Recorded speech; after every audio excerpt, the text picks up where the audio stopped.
আসসালামু আলাইকুম। Hello guys, আপনারা সকলে কেমন আছেন? আশা করি ভালো আছেন। আমি আজকে বাসায় টক দই বানাবো, সেজন্য আমি সর্বপ্রথমে কিছু গুঁড়া দুধ পানিতে গুলিয়ে নিয়েছি। তার ভিতরে একটু সামান্য পরিমাণে চিনি দিয়ে একটু জাল দিয়ে নিয়েছি। একটু কুসুম কুসুম গরম অবস্থায় একটা বাটিতে আমি ঢেলে নিচ্ছি।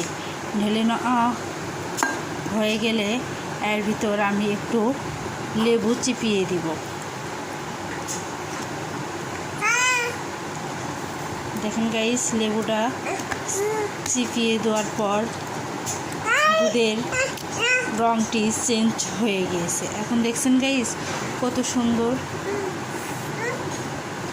টক দই হয়ে গেছে। আমি এইভাবেই রান্নার কাজে আমি টক দইটা বানিয়ে থাকি। এই টক দইটি রোস্টে, তেহেরিতে আর বিভিন্ন ধরনের কাজে আমি এই টক দইটি ব্যবহার করে থাকি।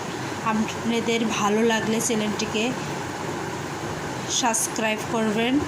দয়া করে ভাই ও বোনেরা আমার চ্যানেলটিকে দয়া করে একটি সাবস্ক্রাইব করে দিবেন। আল্লাহ হাফেজ।